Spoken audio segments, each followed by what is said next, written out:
ನಮ್ಮ ಹತ್ರ ಹಸು ಎಣ್ಸಲ್ಲ, ಕೌಂಟ್ ಮಾಡಲ್ಲ. ದೀಪಾವಳಿಗೊಮ್ಮೆ ಒಂದು ಹೊಸ ಹಗ್ಗ ತರ್ತೀವಿ. ಆ ಟೈಮಲ್ಲಿ ಹಸು ಎಣ್ಸ್ಕೊಂಡು ಹಗ್ಗ ಎಷ್ಟಾಗತ್ತೆ ಅಷ್ಟು. ಮೋಸ್ಟ್ಲಿ ಒಂದು ಅಂದಾಜು ಒಂದು 25 ಇರ್ಬೋದು. ದೀಪಾವಳಿ ಬಂತಲ್ಲ, ದೀಪಾವಳಿ ಬಂತು. ಸೊ ಇವಾಗ ಕೌಂಟ್ ಮಾಡ್ತೀವಿ.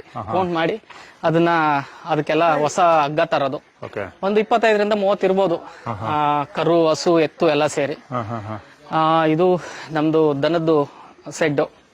ಇದು 2 ಕಡೆನೂ ಇದೆ. ಇದು ಮಿಡ್ಲು. ಇದು ನಾವು ಇನ್ನೊಂದು ತುಂಬಾ ಜನ ಕಾಂಕ್ರೀಟ್ ಬೆಡ್ ಮಾಡ್ತಾರೆ ಹಸುಗಳಿಗೆ ನಿಂದ್ರೋದಕ್ಕೆ. ಮತ್ತೆ ಇದಕ್ಕೆಲ್ಲ ಮೇವ್ ಹಾಕೋದಕ್ಕೆಲ್ಲ ಇದ್ ಮಾಡ್ತಾರೆ, ಏನಂತಾರೆ, ಸಿಮೆಂಟ್ಲಿಂದ ಕಟ್ಸ್ಕೊಂತಾರೆ. ನಾವು ಸ್ವಲ್ಪ ಹಸುಗಳಿಗೆ ನಾವು ಮಣ್ಣಿಂದ ಇದ್ರೇನೆ ಚೆನ್ನಾಗಿ ಅಂತ ನಮ್ಗನ್ಸ್ತು. ಯಾಕಂದ್ರೆ ಅದು ಮಲಗೋದಕ್ಕೆ ಅಲ್ಲಿ ಆಕಳ ಮೂತ್ರ ಏನೋ ಹಾಕಿದ್ರು ಅದು ಒಣಗೋಗುತ್ತೆ. ಸೊ ಹಂಗಾಗಿ ಡ್ರೈ ಆಗುತ್ತೆ. ಅದರಿಂದ ಅದಕ್ಕೆ ಹಸುಗಳಿಗೆ ಯಾವುದು ರೋಗ ಬರಲ್ಲ. ಯೂಸಲಿ ಸಿಮೆಂಟ್ ಹಾಕಿದಾಗ ಅದು ಕಾಲೆಲ್ಲ ಒಟ್ಕೊಂಡು ಹೋಗುತ್ತೆ. ಅದಕ್ಕೆ ಮತ್ತೆ ಅಲ್ಲಿ ಜಾಸ್ತಿ ಕ್ಲೀನ್ ಮಾಡಿಲ್ಲ ಅಂದ್ರೆ ಫಂಗಸ್ ಎಲ್ಲ ಡೆವಲಪ್ ಆಗುತ್ತೆ. ಈ ರೀತಿ ಇರೋದ್ರಿಂದ ಏನಾಗುತ್ತೆ ಅಂದ್ರೆ ಸ್ವಲ್ಪ ಕೊಳೆ ಇದ್ರೂ ನಾವು ನೀಟಾಗಿ ಮೇಂಟೈನ್ ಮಾಡಿದ್ರೆ ಹಸು ಚೆನ್ನಾಗಿರುತ್ತೆ, ಯಾವುದು ರೋಗ ಬರಲ್ಲ. ಆಮೇಲೆ ಈ ತರ ನಾವು ಇದು ಟ್ರ್ಯಾಕ್ ಹಾಕೊಂಡಿದೀವಿ. ಇದು ಯೂಸಲಿ ಗುಜರಿಯಲ್ಲಿ ಸಿಗುತ್ತೆ. ಈ ತರ ಹುಲ್ಲು ಹಾಕೋಣಕ್ಕೆ ಈ ತರ ಮಾಡ್ಕೊಂಡಿದ್ವಿ. ಸಿಮೆಂಟ್ ಅಲ್ಲೆಲ್ಲ ಮಾಡಿದ್ರೆ ಒಂದು ಖರ್ಚು. ಇನ್ನೊಂದು ಏನಂದ್ರೆ ಅಲ್ಲಿ ಮಣ್ಣು ಅಲ್ಲೆಲ್ಲ ಹುಲ್ಲು ಹಾಕಿದ್ದು ಕ್ಲೀನ್ ಮಾಡಿಲ್ಲ ಅಂದ್ರೆ ಅದೆಲ್ಲ ಸ್ವಲ್ಪ ಹುಳ ಉಪ್ಪುಡಿ ಎಲ್ಲ ಸೇರುತ್ತೆ. ಈ ತರ ಇದ್ರೆ ಗಾಳಿ ಎಲ್ಲ ಆಡುತ್ತೆ. ಸೊ ಅದು ಹಸುಗಳಿಗೆ ಹುಲ್ಲು ಹಾಕೋದಕ್ಕೆ. ಆಮೇಲೆ ಈ ತರ ಅದಕ್ಕೆ ಕಟ್ಟಾಕ್ತಿವಿ.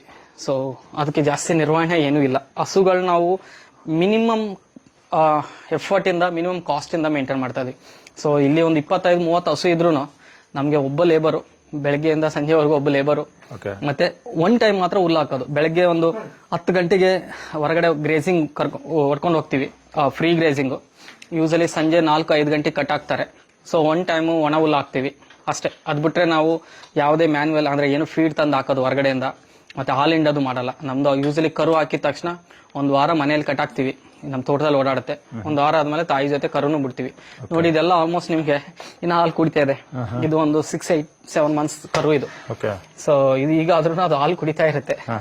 ಸೊ ತಾಯಿ ಜೊತೆನೆ ಓಡಾಡುತ್ತೆ. ಹಂಗಾಗಿ ಹೆಲ್ದಿ ಆಗಿರುತ್ತೆ. ಇವಕ್ಕೆ ಯಾವುದೇ ರೋಗ ಏನು ಬರಲ್ಲ, ಹೆಲ್ದಿ ಆಗಿರುತ್ತೆ. ಸೊ ನಮ್ಗೆ ಅದು ಹಾಲು ತಾನೇ ಕುಡಿಯೋದ್ರಿಂದ, ತಾಯಿ ಹಾಲು ಪರಿಪೂರ್ಣ 1 ವರ್ಷ ಮತ್ತೆ ಓಡಾಡ್ಕೊಂಡು ಮೇಯೋದ್ರಿಂದ. ಇಲ್ಲ, ಹಾಲು ನಾವು ಕರಿಯಲ್ಲ. ಅದು ಕರು ಹುಟ್ಟಿದಾಗ ಒಂದ್ ಸ್ವಲ್ಪ ಅದಕ್ಕೆ ಕರುಗೆ ಜಾಸ್ತಿ ಆಗತ್ತಂತ ಸ್ವಲ್ಪ ತಗೊಂತೀವಿ. ಬಟ್ ಅದು ಬಿಟ್ರೆ ನಾವು ಹಾಲು ಕರಿಯಲ್ಲ. ಯಾವ್ದು ಹಸುಗೂ ನಾವು ಹಾಲು ಕರಿಯಲ್ಲ. ಇದೆಲ್ಲ ನಮ್ಗೆ ಮೇನು ಈ ಹಸುಗಳಿಂದ ನಮ್ದು ಅದ್ರದ್ದು ಏನು ಆಕಳ ಮೂತ್ರ, ಆಕಳ ಗೋಮಯ ಮತ್ತು ಗೋಮೂತ್ರ ಏನಿದೆಯಲ್ಲ, ಅದೇ ನಮ್ಗೆ ಮೇನ್ ಇಂಪಾರ್ಟೆಂಟ್. ಹಾಲು ನಾವು ಅದನ್ನ ಪ್ರಾಡಕ್ಟ್ ಅಂತ ನಾವು ಹಾಲು ಯಾವತ್ತು ಕರಿಯಲ್ಲ. ಕರಿಬಾರ್ದಂತ ನಾವು ಹಂಗೆ ಬಿಟ್ಟಿದ್ವಿ. ಅಂದ್ರೆ ಇನ್ನೊಂದು ಕರಿಬಾರ್ದಂತ ಏನಿಲ್ಲ, ನಾವು ಕರಿಬೇಕಾದ್ರೆ ಅದಕ್ಕೆ ಒಂದು ಫೀಡ್ ಕೊಡ್ಬೇಕು, ಅದಕ್ಕೆ ಇನ್ನೊಂದು ಎಕ್ಸ್ಟ್ರಾ ಲೇಬರ್ ಬೇಕು. ಅದೊಂದು ಸ್ವಲ್ಪ ಎಕ್ಸ್ಟ್ರಾ ಮೇಂಟೆನೆನ್ಸ್ ಆಗುತ್ತೆ.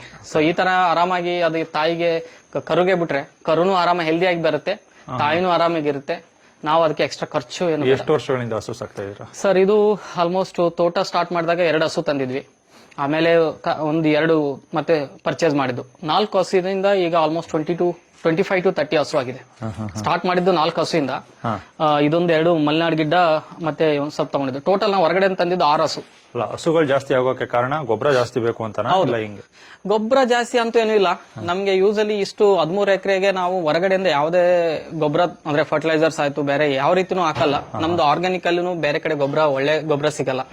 ಬೇರೆಯವ್ರ ಮೇಲೆ ನಾವು ಡಿಪೆಂಡ್ ಹಾಕ ಇಷ್ಟ ಇಲ್ಲ. ಅಕಸ್ಮಾತ್ ಈಗ ಮಾರುಕಟ್ಟೆಯಲ್ಲಿ ಆರ್ಗ್ಯಾನಿಕ್ ಗೊಬ್ಬರ ಸಿಗ್ತಾ ಇದೆ ಅಂತಂದ್ರೆ ಅದನ್ನ ಎಷ್ಟು ಪ್ರಮಾಣದಲ್ಲಿ ನಂಬಬೇಕು? ಹೌದು, 100%. ಯಾಕಂದ್ರೆ ನಾವು ಎಲ್ಲೋ ಬೇರೆ ಕಡೆ ತರ್ಬೇಕಾರೆ ಅವ್ರು ಯಾವ ರೀತಿ ಅದನ್ನ ಮಾಡಿರ್ತಾರಂತ ಗೊಬ್ಬರ ಗೊತ್ತಿಲ್ಲ. ಅದು ನಾಟಿ ಹಸುದ್ ಗೊಬ್ಬರನ, ಅದು ಯಾವ ರೀತಿ ಆ ಗೊಬ್ಬರನ ಎನ್ರಿಚ್ ಮಾಡಿದ್ದಾರೆ, ಅದು ಯಾವ ರೀತಿ ಆ ಗೊಬ್ಬರನ ಮಾಡಿದಾರೆ ಅಂತ ನಮ್ಗೆ ಗೊತ್ತಿಲ್ಲ.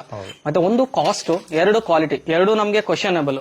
ಬಟ್ ನಮ್ದೇ ಹಸು ಇದ್ರೆ ನಮ್ದೇ ಜಮೀನಲ್ಲಿ ನಮ್ದೇ ತೋಟದಲ್ಲಿ ಮೇಯ್ಕೊಂತ ಇರುತ್ತೆ. ಅದು ನಮ್ಗೆ ಒಳ್ಳೆ ಗೊಬ್ಬರ ಕೊಡುತ್ತೆ. ಅದರಿಂದ ನಮ್ಗೆ ಒಳ್ಳೆ ಕಾಂಪೋಸ್ಟ್ ಆಗುತ್ತೆ. ಆ ಕಾಂಪೋಸ್ಟ್ ಇಂದ ನಮ್ಗೆ ಒಳ್ಳೆ ಭೂಮಿ ಫಲವತ್ತತೆ ಆಗುತ್ತೆ. ಸೊ ನಮ್ಗೆ ಹಸು ಮೇಯಿಸೋದು ತುಂಬಾ ಹೇಳ್ತಾರಲ್ಲ, ಅಷ್ಟು ಈಸಿ ಅಲ್ಲ.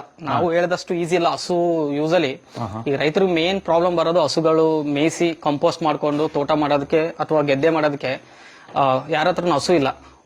ಒಂದು ಯಾಕೆ ಹಸು ಮೇಯಿಸ್ತಾ ಇಲ್ಲ ಅಂದ್ರೆ ಅದ್ರದ್ದು ಖರ್ಚು, ಅದ್ರದ್ದು ಮೇಂಟೆನೆನ್ಸ್ ತುಂಬಾ ಆಗತ್ತಂತೆ. ನಮ್ದು ಇಷ್ಟು ಹಸು ಇದ್ರು ಅಷ್ಟು ಮೋಸ್ಟ್ಲಿ ಒಂದು 25 ಹಸು ಇದೆ, 25 ಮೇಲೇನೆ ಇದೆ. ಮತ್ತೆ 1-2 ಎತ್ತು ಸೇರಿ ಹೆಚ್ಚು ಕಮ್ಮಿ 30 ಇದ್ರು ಒಬ್ರು ಲೇಬರ್ ಬೆಳಗ್ಗೆ ಬಿಚ್ಕೊಂಡು ಹೋಗ್ತಾರೆ. ಈ ಪಕ್ಕದ ಗುಡ್ಡದಲ್ಲೆಲ್ಲ ಮೇಯಿಸ್ತಾರೆ. ಸಂಜೆ ಅಲ್ಲಿ ನೀರ್ ಕುಡಿಯುತ್ತೆ, ಬಂದು ಕಟ್ಟಾಕ್ತಾರೆ, ಒಂದ್ಸಲ ಹುಲ್ಲಾಕ್ತಾರೆ, ಇಷ್ಟೇ. ಎಂಡಿ ಕಸ ಬೆಳಗ್ಗೆ ಒಂದ್ಸಲ ಎಂಡಿ ತೆಗೆದ್ರೆ ಸಂಜೆವರೆಗೂ ಅದಕ್ಕೇನು ಮುಟ್ಟಲ್ಲ. ಇಷ್ಟು ಹಸು ಇದ್ರು ನಮ್ಗೆ ಇನ್ನೊಂದು 10 ಹಸು ಇದ್ರೂ ಎಕ್ಸ್ಟ್ರಾ ಮೇಂಟೆನೆನ್ಸ್ ಏನು ಇರಲ್ಲ. ಅದಕ್ಕಿಂತ ಜಾಸ್ತಿ ಆದ್ರೆ ಮೋಸ್ಟ್ಲಿ ನಮ್ಗೆ ಕಷ್ಟ ಆಗ್ಬೋದು. ಈ ಒಂದ್ 30 ಇದೆಯಲ್ಲ, ಇನ್ನೊಂದು 10 ಹಸು ಇದ್ರೆ ನಾವು ಮೇಂಟೈನ್ ಮಾಡ್ಬೋದು, ಒಬ್ರು ಮೇಂಟೈನ್ ಮಾಡ್ಬೋದು. ಅದಕ್ಕಿಂತ ಜಾಸ್ತಿ ಇದ್ರೆ ಮತ್ತೆ ನಮ್ಗೆ ಮೋಸ್ಟ್ಲಿ ಕಷ್ಟ ಆಗ್ಬೋದು. ಇಷ್ಟನ್ನೆಲ್ಲ ಕಟ್ಟಾಕಿ ಒಂದೇ ಕಡೆ ನಾವು ಕೂಡಕ್ಕಾಗಲ್ಲ.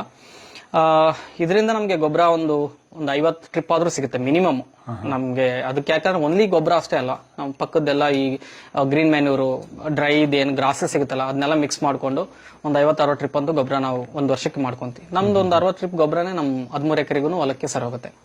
ಇದರಿಂದ ನಮ್ಗೆ ಬೇರೆ ಹೊರಗಡೆಯಿಂದ ತಂದು ನಮ್ಗೆ ಹೊರಗಡೆಯದ್ದು ಏನೋ ಡಿಪೆಂಡೆನ್ಸಿ ಇಲ್ಲ. ಒಂದು ಹಣದ ರೂಪದಿಂದ ನಮ್ಗೆ ಹೊರೆ ಆಗಲ್ಲ. ಇನ್ನೊಂದು ಬೇರೆಯವ್ರ ಮೇಲೆ ನಾವು ನಂಬಿಕೆ, ಅಂದ್ರೆ ನಮ್ ಟೈಮ್ಗೆ ನಮಗೆ ಬೇಕಾದ ಕ್ವಾಲಿಟಿ ನಮಗೆ ಬೇಕಾದ ಟೈಮ್ಗೆ ಸಿಗಲ್ಲ. ಕ್ವಾಲಿಟಿ ನಮ್ಗೆ ಬೇಕಂತ ಕ್ವಾಲಿಟಿ ನಮ್ಗೆ ಸಿಗಲ್ಲ. ಸೊ ಎಲ್ಲಾ ರೀತಿ ಯೋಚನೆ ಮಾಡಿದ್ರೆ ತೋಟ ಮಾಡಬೇಕು, ನೈಸರ್ಗಿಕವಾಗಿ ಕೃಷಿ ಮಾಡ್ಬೇಕಂದ್ರೆ ಹಸುಗಳು ಇರಲೇಬೇಕು. ದೇ ಆರ್ ಇಂಟಿಗ್ರಲ್ ಪಾರ್ಟ್, ಅಂದ್ರೆ ದೇ ಆರ್ ಮೇನ್ ಪಾರ್ಟ್. ತೋಟ 1-2 ವರ್ಷ ಲೇಟ್ ಆದ್ರೂ ಪರವಾಗಿಲ್ಲ ನಮ್ಗೆ, ಬಟ್ ಹಸು ಮಾತ್ರ ನಾವು ಮೇಂಟೈನ್ ಮಾಡಬೇಕು. ಅದನ್ನ ಸಾಕಿ ಅದು ಬೆಳೆದ್ರೆ ನಮ್ ತೋಟ ಆಟೋಮೆಟಿಕ್ ಆಗಿ ತಾನೇ ಬೆಳೆಯುತ್ತೆ. ಹಸುಗಳು ಬೆಳೆದ್ರೆ ತೋಟ ತಾನೇ ಆಟೋಮೆಟಿಕ್ ಆಗಿ ಬೆಳೆಯುತ್ತೆ. ಸೊ ಇದು ಎಲ್ಲಾನು ತಾನಾಗೆ, ಅಂದ್ರೆ ಇಲ್ಲಿ ಹುಟ್ಟಿ ಬೆಳೆದಿದ್ದೇ ಜಾಸ್ತಿ. ಹೊರಗಡೆ ತಂದಿದ್ದು ಒಂದು 6 ಹಸು, ಫಸ್ಟ್ 2, ಆಮೇಲೆ 1-2, ಮೊನ್ನೆ ರೀಸೆಂಟ್ ಆಗಿ 1-2 ಮಲೆನಾಡು ಗಿಡ್ಡ.